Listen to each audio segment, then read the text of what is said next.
Before we get into our regular episode, we are going to be kicking off our Eddie Murphy month here. We absolutely needed to do a couple of tributes and mention a couple of people who've recently passed away.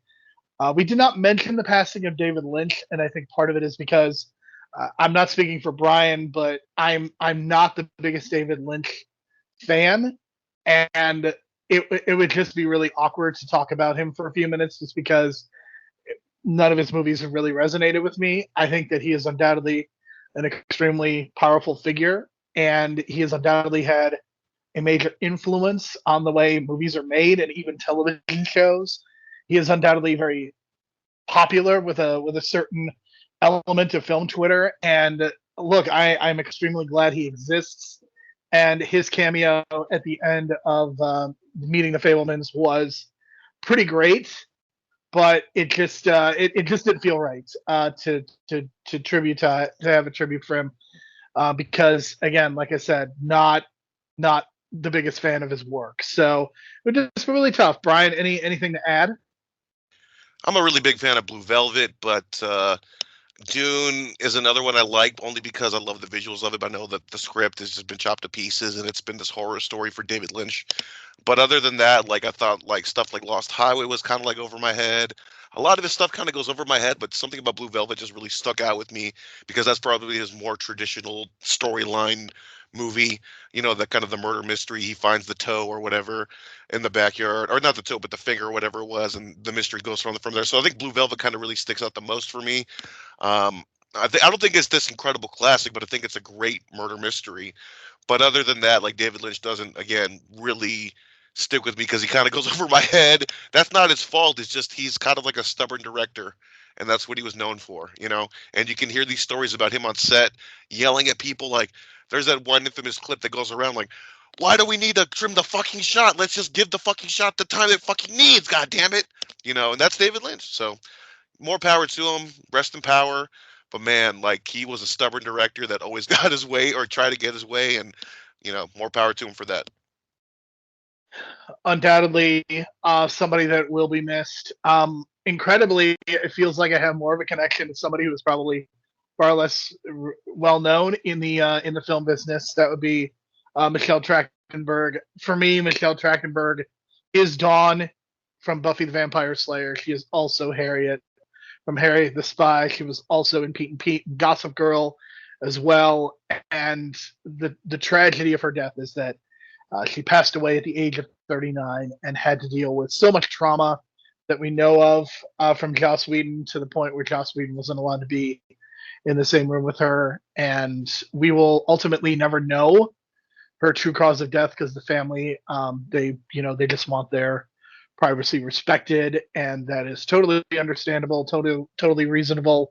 But what she had to go through is just incredibly tragic, and we are going to be getting a reboot of Buffy the Vampire Slayer, kind of a legacy sequel. It is unfortunate that Michelle Trachtenberg will not be able to be a part of that reboot, but I really hope that they find a way to do a nice tribute to her. And of course, she was also in Eurotrip as well, which is kind of an underrated comedy. And I think if we had not kind of planned this month out, I think I've would have almost suggested doing a kind of a re-examination of Eurotrip. But Brian, any feelings on Michelle Trachtenberg? Harriet the Spy, man, never gonna forget that. Was it the summer of '96 or something like that? It came out '97. It was one of those summer movies. It was one of the first Nickelodeon movies, and I think it was just a cool experience, man. Because seeing child actors get the starlight, or the top billing, it's really fun as a kid to see those kind of things. And she was like one of the top, I don't know, child actresses at the time, I guess. And it made sense because that role was really like kind of heavy at times. So Harriet the Spy, man, just that movie really sticks out with me as a kid.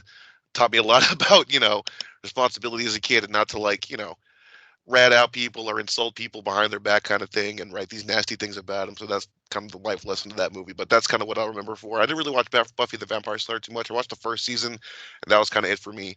But again, Eurotrip, I have this weird connection to it where, as you know, in Eurotrip, she plays twin. And my English teacher, ninth grade English teacher, she dated the actor that played the male twin, and he actually came to class one time, and we didn't realize it until later on, and then Eurotrip kind of came out, and we were like, "Oh shit, that is the actor from Eurotrip." So it was pretty interesting, man. But the weird connection there. But yeah, it's unfortunate. It's a tragic story, but yeah, privacy for the family. But you know, it just sucks because 39 and all the trauma she went through. But hopefully, she's at peace now. I mean, I'm 39 years old, so I think it resonates with me for that reason as well. The fact that we are the same age. He was born just a couple months after me, so it's definitely this hits very hard. And of course, I mean, look, 95 years young is certainly a long and fulfilling life. The person that we are going to talk about last is Gene Hackman, and what a career. It's unbelievable to me that this man has been retired for 20 years.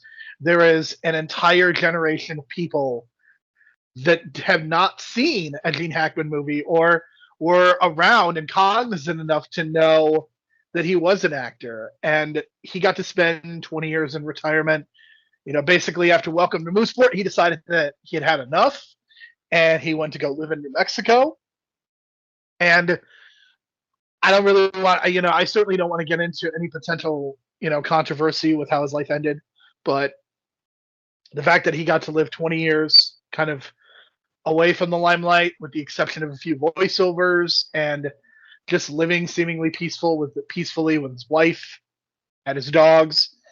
I think that's wonderful, and I think that Gene Hackman as an actor is also wonderful. And I have spent part of the weekend that we are recording watching and enjoying and appreciating Gene Hackman's movies. I mean, he's done 70 movies. And you look at his 8 tracks, I mean, he is just, you're talking about The French Connection and Unforgiven, 2 movies he won an Academy Award for. You look at the fact that he was in like the very first superhero movie as well. I mean, he is unbelievable as a performer. And then you go to his B tracks. I mean, you look at, movies like Night Moves, movies that probably will not be at the top of your list. But Gene Hackman has such a depth and such a rewarding filmography, and just the diversity of his movies is unbelievable to me. It is incredibly sad that we lost him, but what a career. Yeah, man. It's just kind of strange too, because again, I've been mentioning like I've been watching a lot of Siskel and Ebert rabbit hole playlists about different years throughout the years, and Gene Hackman is constantly coming up throughout these times, obviously because these are kind of like his prime end years, 80s and 90s.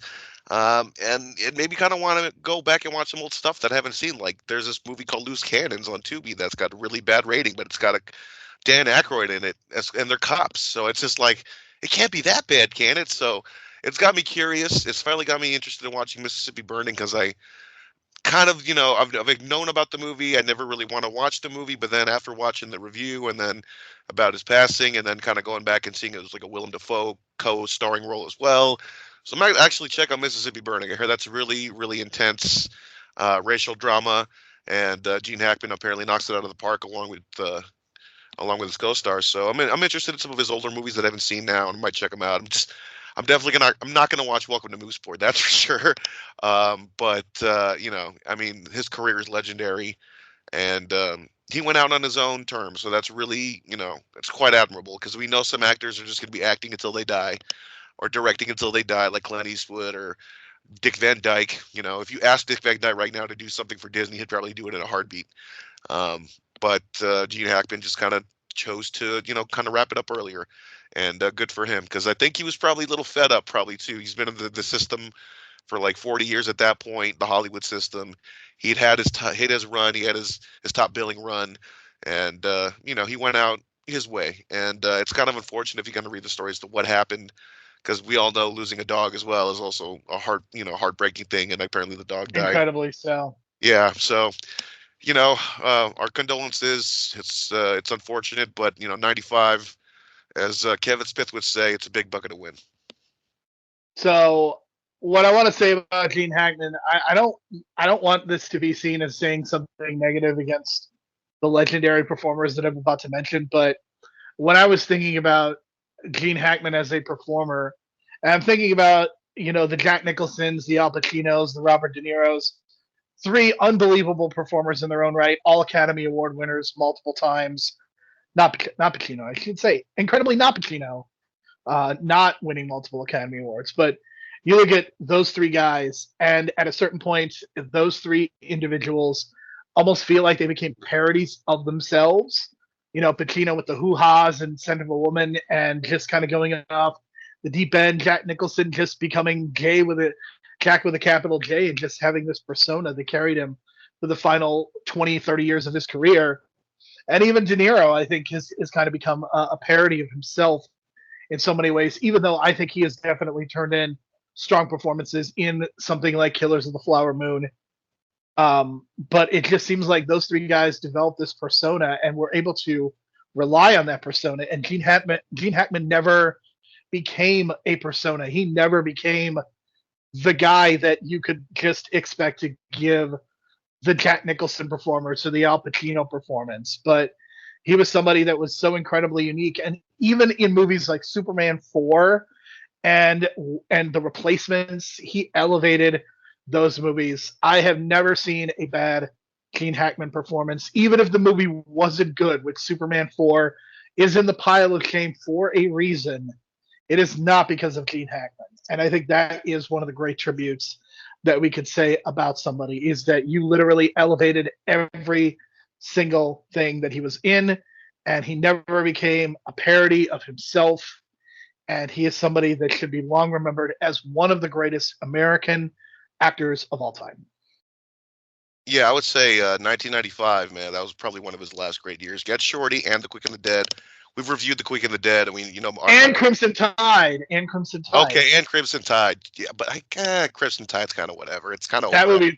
I'm sorry, that movie is as good as anything that he's done. I'm more for Hunt for Red October if you kind of go into that kind of submarine category. But I mean, still. Gene Hackman is off the deep end of that movie. It's pretty great. I don't know if your feelings on The Birdcage, but he is so funny in The Birdcage. I feel like The Birdcage is one of the most underappreciated 90s comedies. Gets a lot of TV play, but I think because of the politics in the movie, let's just say, it kind of gets underappreciated. But I think he's so good, and it's more of an ensemble in that movie. But he is so funny in that, and when he has the dress and drag at the end, hilarious, because he's willing to go for it. You know what I'm saying? He's not willing to, if this was like Jack Nicholson. I don't see Jack Nicholson doing drag at the end of a movie. Do you? But Gene Hackman, yeah, he's willing to do it. I mean, I think if Jack Nicholson did it, I think it would be something that wouldn't be taken seriously. And I'm not saying that Gene Hackman in drag is taken seriously, but I think it's done within the context of the character in the movie. And I just don't know that you would get that with some of the other people.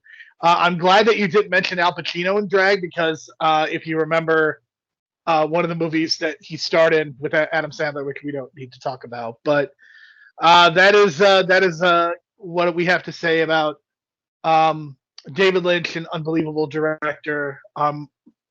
Michelle Trachtenberg, somebody whose life is almost a kind of a tragedy, and of course Gene Hackman living a very long and hopefully rewarding life in terms of both his career and his personal life. So without any further ado, let us get into the regular episode for this week.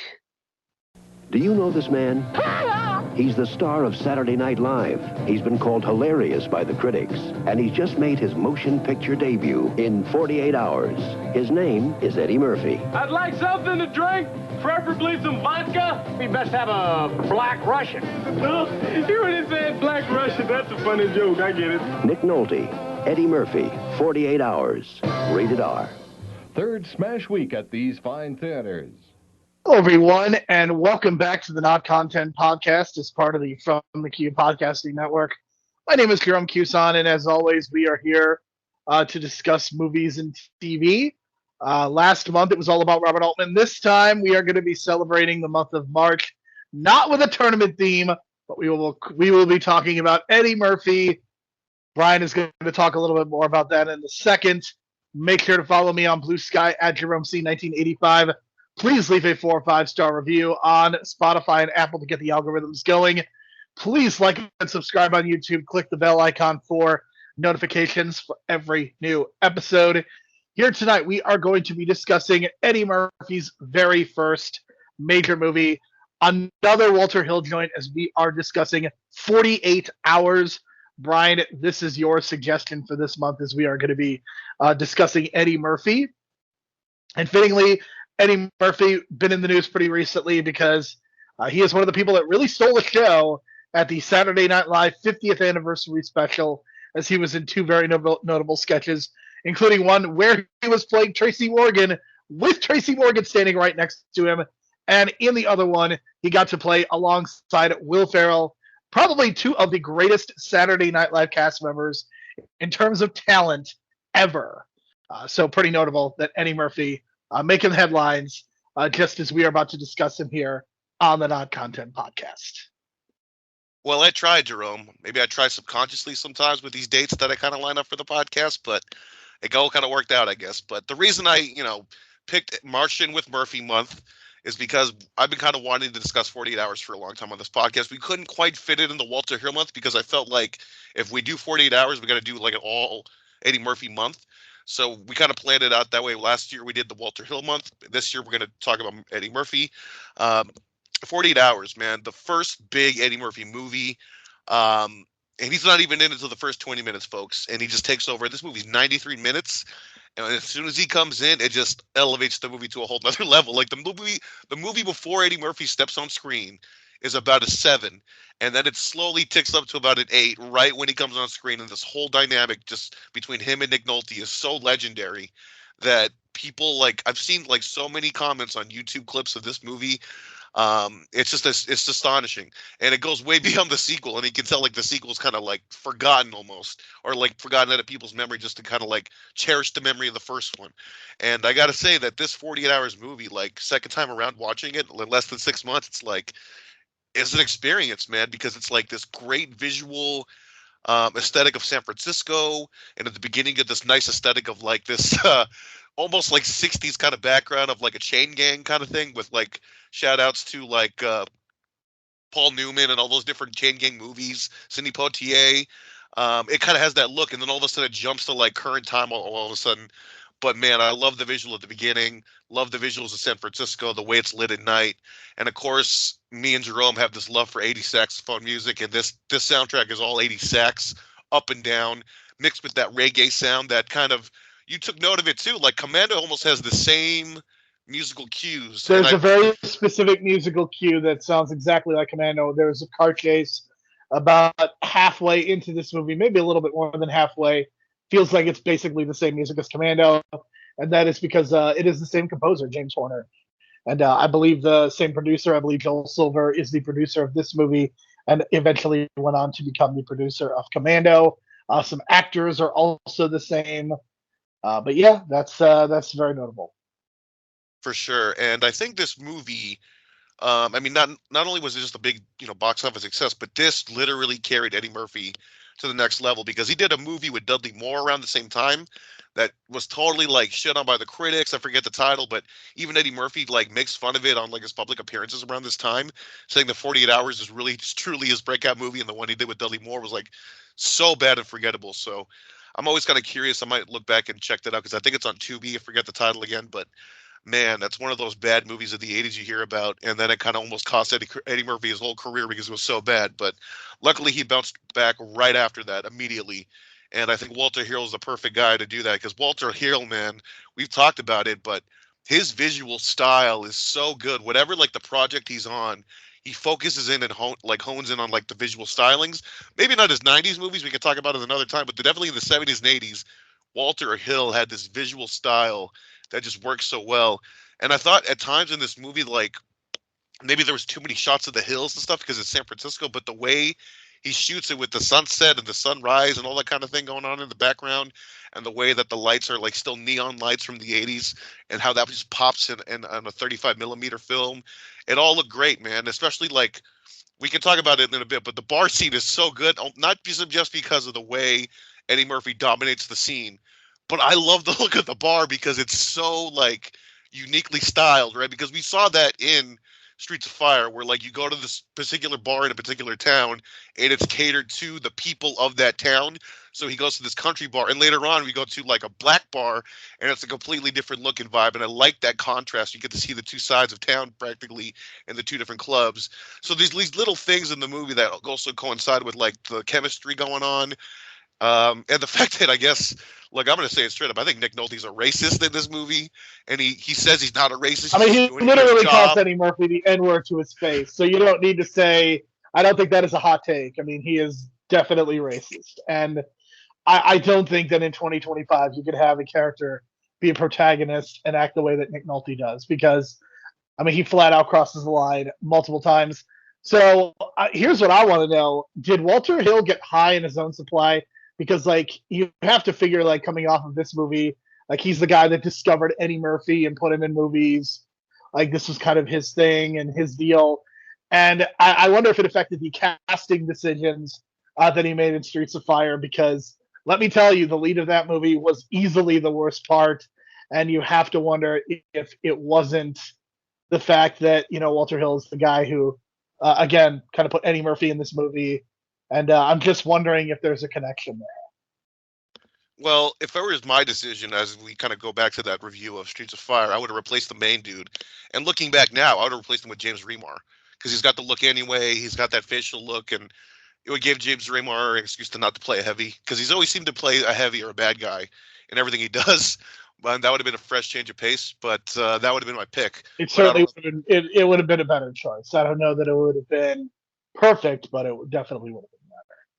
And speaking of James Remar, he is so good in this movie. Like, we were joking before we recorded that, like, is this the same guy that's like the guy that got arrested at the end of The Warriors, and it's like his same prison stint or whatever? But you know, you can kind of joke around like that, because when it comes to Walter Hill movies, it almost feels like they're all, or mostly all, in the same universe. Like, this definitely feels like it's in the same universe as like The Warriors. And I know that seems kind of odd, but just kind of the vibe and the way it's shot and the attitudes and some of the characters. I mean, he loves these kind of urban atmospheres, and that, I mean, I think it's represented throughout the entire movie. I think just the way that he is able to kind of put things together, the way that he is able to just give everything a distinct look and make everything feel so unique. That's not something that you get in as many movies as we probably should these days. Just everything being able to capture such a unique look. It's really impressive. And of course, I'm a big fan of this visual style, really, of any director who has a visual style at this point. But I mean, you also have to consider, like, San Francisco is a very different city in 1982 compared to 2025. If you shot this movie, I'm sure that San Francisco looks completely different, because of gentrification, because the tech industry has taken it over, and it has some of the highest rents in the entire country at this point. And you're not really getting that with you know, some other potential areas. But I mean, just, you know, living in a big city was very different in the 70s and 80s compared to now. I think if you went to New York or Chicago, I think it would be very similar. Like, these areas are almost treacherous, and now they're in many cases so clean that a lot of the character has been taken away from them. And I'd be very curious to know what somebody who lived in San Francisco, or was a long-term resident of that city, how they would feel about this, because it feels very different than the one that we get. And, you know, we get to see different parts of the city. We also get to see Chinatown as well. We get to see Nick Nolte. How many cigarettes did you clock him at, Brian? Well, I started at 2 after the first 12 minutes, and then I just lost count because he just smoked so many. But if you compare 48 Hours 2 to the first movie, it's like an 8-year gap. It sounds like he aged 20 years in his voice. That's all because of Nick Nolte smoking. And in comparison, listen to his voice in this movie. He might be doing other illicit stuff. Sure. If you like compare this and Cape Fear, like, it's clear the guy aged like 20 years in his vocal cords in the short amount of time he did. Always looked like he definitely had the Arn Anderson, like, kind of always looked like he was 45 years old. But my God, I mean, it's really noticeable. And by the time you get to Hulk, he's like very scraggly and can barely understand him. Yeah, absolutely. But in this case, this is kind of like his prime era before the vocal cords take a big hit. And he kind of has this look of like a 70s mid-Atlantic star in the late 70s with the hair. So I like his look. I don't like his attitudes towards women. And you can discuss that because he's a son of a bitch, not telling all the details about his relationship with his girlfriend or quote unquote, one woman I'm seeing. And that would be Annette O'Toole, who just, he was a big face in the 80s and 90s, and you'll definitely recognize her. And she's, in Superman 3, she did it right after this, so credit to her for sticking to it, because she was a very minor role in this, and the last time we see her is on the phone, and there's no resolution to her character whatsoever. But that's what's kind of unfortunate, because they kind of set this thing up where it's like going to be this big fight they had at the beginning, and then you expected to have this big, like, I love you at the end, or blah, blah, blah, and they didn't have that at all. So I don't know what the hell is going on there, but Nick Nolte's character is not great with women. But not a lot of the characters in this movie are great with women at all, actually, because, like, Sonny Landham is, like, abusing his girlfriend, and then Denise Crosby's being used by James Remar at the end. So there's a lot of bad dudes in this movie treating women poorly, but at the same time, it's kind of like a lesson as to not, how to treat women and stuff. And women are very much in the background of this movie. Just used as like objects. It's the dude's movie for sure. For sure, but at the same time, it's like, you got to look at these like David Patrick Kelly and Sonny Landham and all these different heavy characters you've seen before, and it's kind of like, okay, they have this ensemble of bad guys, and they kind of get through them, but at the same time, Jonathan Banks. Don't forget Jonathan Banks. Jonathan Banks, right? And then, of course, I want to talk about this really quickly, like, that scene where Jonathan Banks gets killed, man, it just hits harder now, I guess, because you realize that at the beginning they were kind of joking with each other, him and Nick Nolte. It's almost as if they didn't like each other. But once they're in the battlefield, right, and he's shot, and he's like, do not sacrifice yourself for me. I'm already gone, kind of thing. And he does it anyway, Nick Nolte. And you can tell the emotion of Jonathan Banks' character is like, okay, this guy does care about me. We do joke about each other, but I'm about to die, but this guy's trying to save me anyway, kind of thing. So that was a really, like, small, powerful moment in terms of, like, a Walter Hill realistic cop moment. I mean, it's meant to be the inciting incident that sends Nick Nolte to the point where he is desperate enough to use a convict to help him try to crack the case. I mean, that's really what this is, and this is why we are supposed to see Nick Nolte's character in a positive light, because of what happens to his friend, and this is supposed to justify everything he does. And I am certainly not going to say that is totally justified. But the one thing I will say is that the scene itself is very powerful. Again, it's shot extremely well. I mean, the gunfights and the car scenes, again, because it's 1982, I think you're looking at it a little bit differently. But I mean, honestly, this is shot a lot better than some of the current movies in terms of like the gun battles, because of how well you can see everything and the fact that everything is well lit. And I just love the way that this movie looks and feels. And I think it really adds to the enjoyment. I think ambiance is something that isn't taken as seriously as it should be, because, just as an example, like you go to see a movie like Captain America, Brave New World, and I'm just sitting there, and it's just like there's like zero ambiance, there's like zero visual panache, and then you sit down and watch something like this, which is not the best movie of all time, of course, but you are able to feel San Francisco. And I know the old cliche is that, oh, New York is like a character in this movie, but like any movie that takes place in this era, that takes place in this urban environment, like that is a part of the character, and you really get that sense with this movie that San Francisco is such a huge part of this. Like you could not shoot this in the desert, you could not shoot this in Atlanta, like because of the car chases are like they're going up and down hills. It has to be San Francisco. And even like the parking garage scene and the look of Chinatown, and just the way that this is executed, and some of the segregation in the city, like you really feel all of that, and I think that's all that is attributable to the direction, as well as I'm sure the producers and the production designer as well all play a role in giving this movie the feel that it does.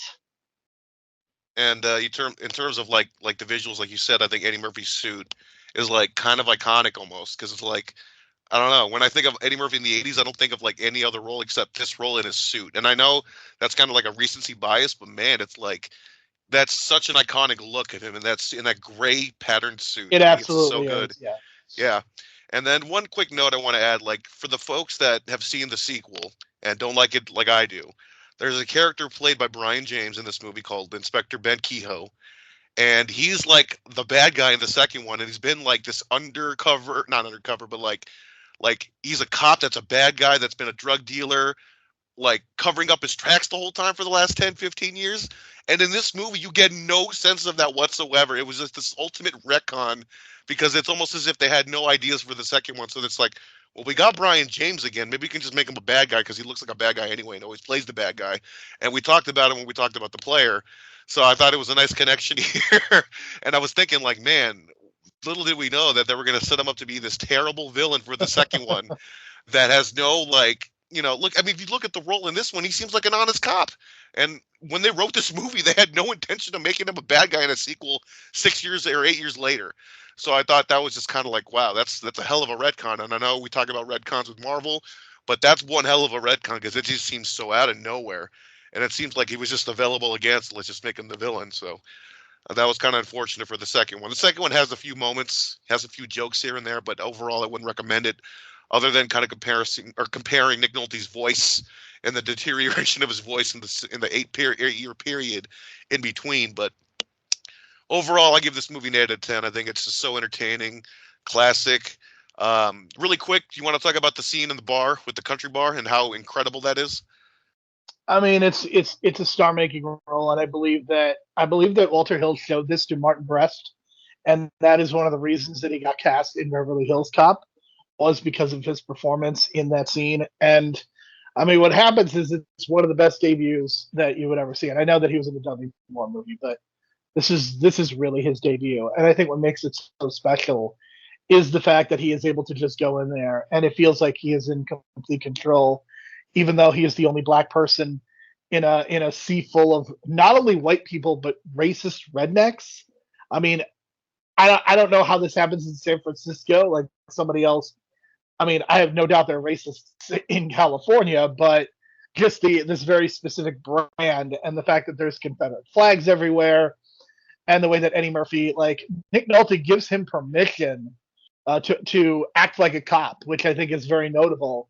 And it's kind of the first sign of Nick Nolte actually trusting Eddie Murphy to do something. But what I think is so impressive about this movie specifically is the fact that Eddie Murphy is allowed to just control this moment, and not just control the moment, but control it in a way that is both hilarious, but also is thematically consistent with the plot. Because I think it's really easy to be funny, but you have to be funny within the context of the plot of the movie, and I think he's able to do both of those things so well, and that's what I find to be most impressive. And the other thing I want to say about this entire movie really is, like, Nick Nolte is clearly meant to be like the star and the protagonist, but I mean, Eddie Murphy is the guy you walk away from this movie and you're like, well, he's the star. And I always wonder, like, yeah, it took 8 years for there to be a sequel, but I always wonder, like, what did Nick Nolte think of the fact? Because Nick Nolte has to be aware enough that Eddie Murphy is, like, clearly walking away with this movie and clearly is going to be the biggest star of this movie, and to pretend otherwise would be genuinely insane. And I always wonder, like, how did he feel about that? I mean, Walter Hill had to be ecstatic because this movie went on to be very successful and was kind of the launching point for Eddie Murphy's movie career. But, I always wonder about things like that. Yeah, you kind of look at his career, and it kind of just didn't become like a mega movie star career for Nick Nolte, but like a constant, reliable lead guy in a drama kind of thing, or a small action role kind of thing here and there.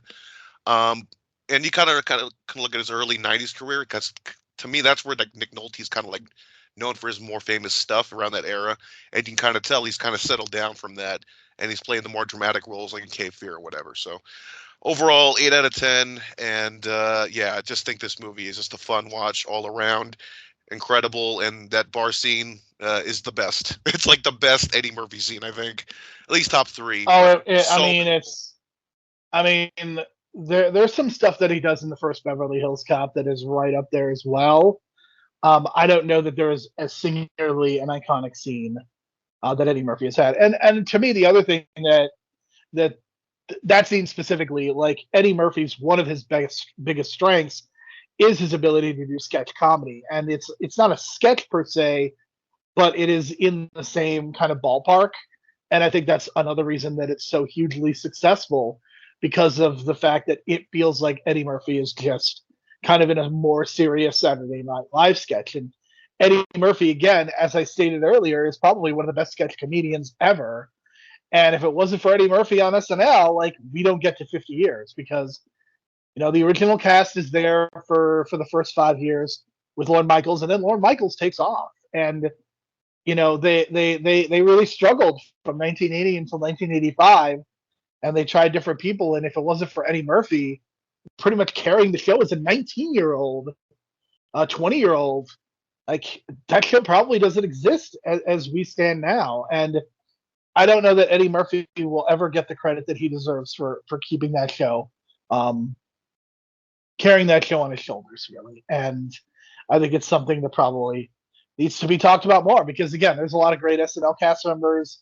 There's a lot of people who deserve like their props, but Eddie Murphy, kind of during the darkest time, is the guy who carried it. Like in so many ways, he's like he's like the Steve Austin of SNL because he came kind of during their darkest hour and really elevated it to the point where it could go on and have another 20, 40, 50-year success. Well, speaking of the Attitude Era, that leads to the right match because this is a right match podcast, ladies and gentlemen. It is. So we decided to do a little rock and sock connection for you because that just kind of seemed like the right kind of vibe of like goofiness mixed with the seriousness, kind of like you get with Eddie Murphy and Nick Nolte. So we picked that and we decided to go with the first debut match, August 30th, 1999, against The Undertaker and The Big Show. And I didn't realize there was so much more at the beginning of the episode of Raw to kind of set up this match. So I guess The Rock was beat up by The Big Show and The Undertaker. He was driven through a table at the beginning of the show. Mankind comes out to try to help him. They get beat up. About 40 minutes later, we get The Rock coming out, issuing a handicap challenge to Undertaker and The Big Show, which sounds ridiculous as much as it sounds coming out of my mouth. And then Mankind comes out, and this whole big thing happens where Mankind just gets the crowd on his side and gets the crowd jacked up for the idea of The Rock and Mankind teaming up, and the crowd exploded, and even the commentary team explodes, like, oh my God, what? The famous Jerry Lawler, what? Well, I mean, the deal was that Rock and Mankind were engaged in a blood feud at the end of '98. The Rock beat Mankind to win the Survivor Series '98 Deadly Game tournament, winning his first WWF title, and Mankind got quote unquote screwed, like Bret Hart did a year prior, and they exchanged the belt going back and forth. They wrestled in November, December, January, February, and The Rock beat Mankind in a ladder match the night after the St. Valentine's Day Massacre to win the title. They wrestled at Sunday Night Heat or Halftime Heat. So Mankind won his first 2 WWF titles by defeating The Rock, including probably one of the more famous Monday Night Wars moments ever, with Mankind beating The Rock while Hulk Hogan and Kevin Nash did the finger poke of doom. And that really sealed WCW's fate. And it really just kind of ended the Monday Night Wars in so many ways. Like it would technically go on for another 2 years, but so that's why this was such a big deal, is because not only were Mankind and Rock kind of face and heel against each other, but like they had some of the most memorable Attitude Era matches of all time. Kind of like in 48 Hours where Eddie Murphy and Nick Nolte beat the shit out of each other, which reminded me of that. It really does work out. It's funny how that all, I love it when a plan comes together. And in this case, it really does come together because it is not all that dissimilar. Like they hated each other. They beat the crap out of each other, and they decided they have a common enemy and they are going to beat up that common enemy. And I guess, I'm not going to say they both are, but you could argue that one of them is kind of a racist and a white supremacist. I don't know.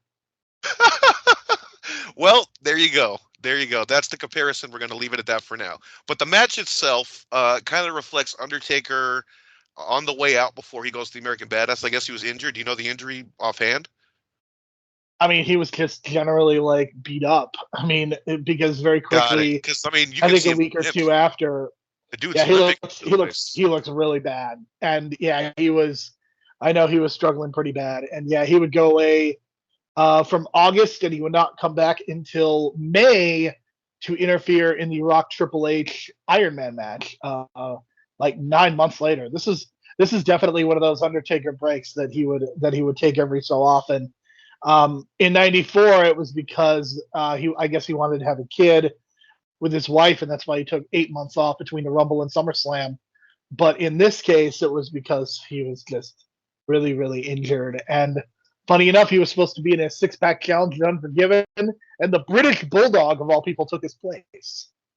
Which tells you he had no shot of winning the match at all anyway. So that always was a clue to me when I saw that match as a kid. Like, and they replaced him. I was like, oh, Undertaker was never going to win that match anyway. That British Bulldog run in '99 is so weird. But like this entire like '99, I know that WWF did record business, but this era is not great in terms of the in-ring and even some of the storylines. They're holding it together by a thread, and this Rock Mankind thing is just another pretext. I mean, these two literally had like 3 WWF tag title reigns that went a combined like 2 months.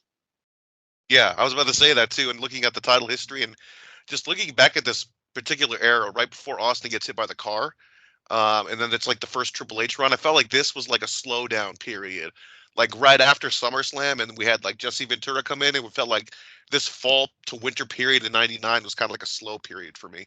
And I don't know, I guess it was part of this, like mixed with like the DX coming back and all these different things being thrown at the wall and all these different title changes.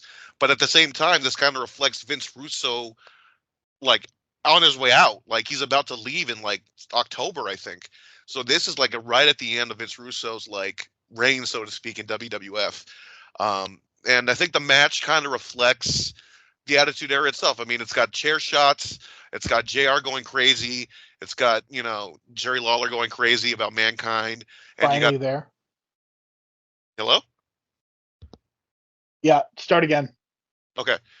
So yeah, I think this match has a lot going for it in terms of like being an Attitude Era match. It's got like the chair shots. It's got Jim Ross going crazy on commentary. It's got Jerry Lawler going crazy on commentary. The crowd is going nuts. And the fact that this takes place in Boston, and I know that because as soon as The Rock hits the Big Show with the chair, and it's a great chair shot, like it was really well done, Jim Ross goes, "The Rock just hit a home run over the Green Monster. He just hit it over the Green Monster." And I was just laughing my ass off because of the visual of, you know, The Rock hitting a home run and the Green Monster and the Boston Red Sox and that kind of feel of nostalgia or whatever. So that was kind of cool. And then the double people's elbow, which I think poor Big Show, I think Mankind elbowed him in the nuts. It looks like it's in the stomach, but I almost think he hit him in the nuts on accident and Big Show just had to take it. And at the same time, this whole thing about the Big Show not being tough enough. If you listen to the commentary, the Undertaker claims that he's trying I mean, to. this is the subtext of Big Show's like first 3 years is the fact that he was either not tough enough or too fat. Like that's the whole thing. Yeah, it's ridiculous, and it sucks because he had to work the match essentially by himself. Undertaker does a few spots with Mankind on the outside, but man, it's like I guess JR was right in a recent not commentary, but I guess on his podcast he recently talked about how they didn't treat him like a big special attraction, and they just treated him like he was just another person on the roster and didn't make him special. And that's kind of what you see when you put the Big Show on TV every single week, as opposed to Andre, who was on TV like once a month back in the day in a certain territory. If you were in, Brian, do you realize that he lost his very first match against Steve Austin 6 days? I know, I saw it live. I saw it live, and I was like, I was confused because I thought there's no way he can possibly physically hit a Stone Cold Stunner on the Big Show because it just wouldn't physically be possible. And he did it, and Big Show sold it and lost. And I was thinking like, oh man, I don't know what just happened. And he's dead. And then he loses to Mankind by DQ 6 days later. I think he lost another match on Raw. I mean, the guy was. It's just. I can't believe that he lasted as long as he did, given how he started. Because, I mean, they signed him to a 10-year contract. I remember it was a huge deal, and he ends up pretty much outlasting both The Rock and Mankind in wrestling, and that's pretty crazy to me. But yeah, the pop for the double people's elbow was incredible. Like the fans definitely wanted this moment. They were clearly very, very excited to see The Rock and Mankind as a tag team win the WWF Tag Team title. The match is really, I mean, it's very much a Raw. It's like a slightly elevated Raw main event from this time. It's not great. It's pretty much what you would expect out of a match like this. And yeah, I mean, again, Vince Russo, the Raws in '98 and '99 were never known for their great wrestling. Like, there are definitely a lot of notable main events with Steve Austin and The Undertaker, Steve Austin, Kane. You know, there's some very highly rated main events, but I mean, the work rate was not there. Yeah, it's kind of unfortunate because I think Undertaker would do a Buried Alive match a week later, taping it for SmackDown. Again, he hardly did anything in that match either, and I think that was the true final match before his vacation, so to speak. But looking back, I think it's the crowd pops that you want to look for, especially like in this era. And I think this match gives you that, and then some. And there's a lot of excitement. And I would also recommend checking out the segment in the middle where they come together. And I think this might be one of the few times that Mick Foley wears blue sweatpants. And I thought, like, wow, this must be a special occasion or something, because he usually is like wearing black or something. In terms of in the ring, you could tell Mankind is on the way out, because his match quality goes down precipitously in the fall of '99. Yeah, that was another thing in his book too. Or was it? I forget if it was in his book or one of his books, but he definitely writes about this time like he's the most. Like Vince is like telling him, like, you need to stop for your own health, not. So yeah, it was. I mean, I remember him stating, like, he said his match quality was in the shitter. And he was kind of not moving well at all, and you can kind of see in this match, but he was able to hit that elbow. So that was the big pop, and just like 48 Hours gives you that big pop at the end with them killing all the bad guys and these guys beating the Big Show and Undertaker, and everyone goes home happy. And that's kind of the match in the movie. So that was the right match, folks. Out of the 5-star rating, so to speak, it's probably like a 2.5, but on the entertainment level, it's about a 3 in terms of the crowd pops and stuff. Yeah, it's fine. Like I said, I mean, you could do a lot worse with some of the Raw main events from this time period, but yeah, nothing to write home about, really. So next week, it's another Eddie Murphy classic, early 80s period. It's a movie we kind of dance around but never fully talked about, and it's a good chance to finally talk about it. Trading Places. We can have a discussion about Dan Aykroyd, and I don't know, this idea about problematic movies. Let me tell you. Well, this idea too that people thought that Dan Aykroyd was going to be this big movie star, right? And he got so many opportunities that it just never panned out for him, I don't think, in terms of like. I mean, if you think of it, I mean, I would disagree with you. Like, if you go to this and then goes, Blues Brothers wasn't a huge success, but I would argue that, I mean, he's very good in it. This movie, I think, is very good. He writes and is the star of Ghostbusters. I would absolutely have pegged him as a potential star. I mean, he got nominated for an Academy Award for Driving Miss Daisy, for God's sakes, and that is not a great movie, but like, Dan Aykroyd was definitely a notable person, and I don't know, the calendar turned to 1990, and the party was basically over. Like, he starts doing, like, My Stepmother is an Alien was like 88. I mean, he's doing garbage like that. He's doing the Coneheads movie, which isn't good, and it's like basically the party's over. That's the thing about comedy, guys. It's like they have 10 good years in them, and then it can get ugly fast. I think Will Ferrell's learning that. I think it kind of happened to Eddie Murphy as well. So yeah, we'll be talking about that and just kind of looking at both their careers. Eddie Murphy and Dan Aykroyd around this time. Of course, Eddie Murphy's jumping on the rocket right now, and we'll have that Dan Aykroyd discussion, because I just kind of feel like Grad Outdoors, Dragnet, like they tried so hard before they kind of gave up, and then the 90s happened. So we'll talk about that, because I think people thought he had a lot of potential, like a person like Gene Siskel, who was really high on him on Dragnet, but then just shits all over him and all his 90s stuff. So yeah, that's an interesting discussion to be had. He was in some really bad stuff in the 90s. Like, didn't he do a movie with Rosie O'Donnell that's like one of the worst movies of all time? Yep, I saw the review just recently on YouTube, and it's a sex comedy, and it does it's not even sexy, I say apparently. This with all due respect, a sex comedy with Rosie O'Donnell is a really terrible idea. That's what the critics said as well. So there you go.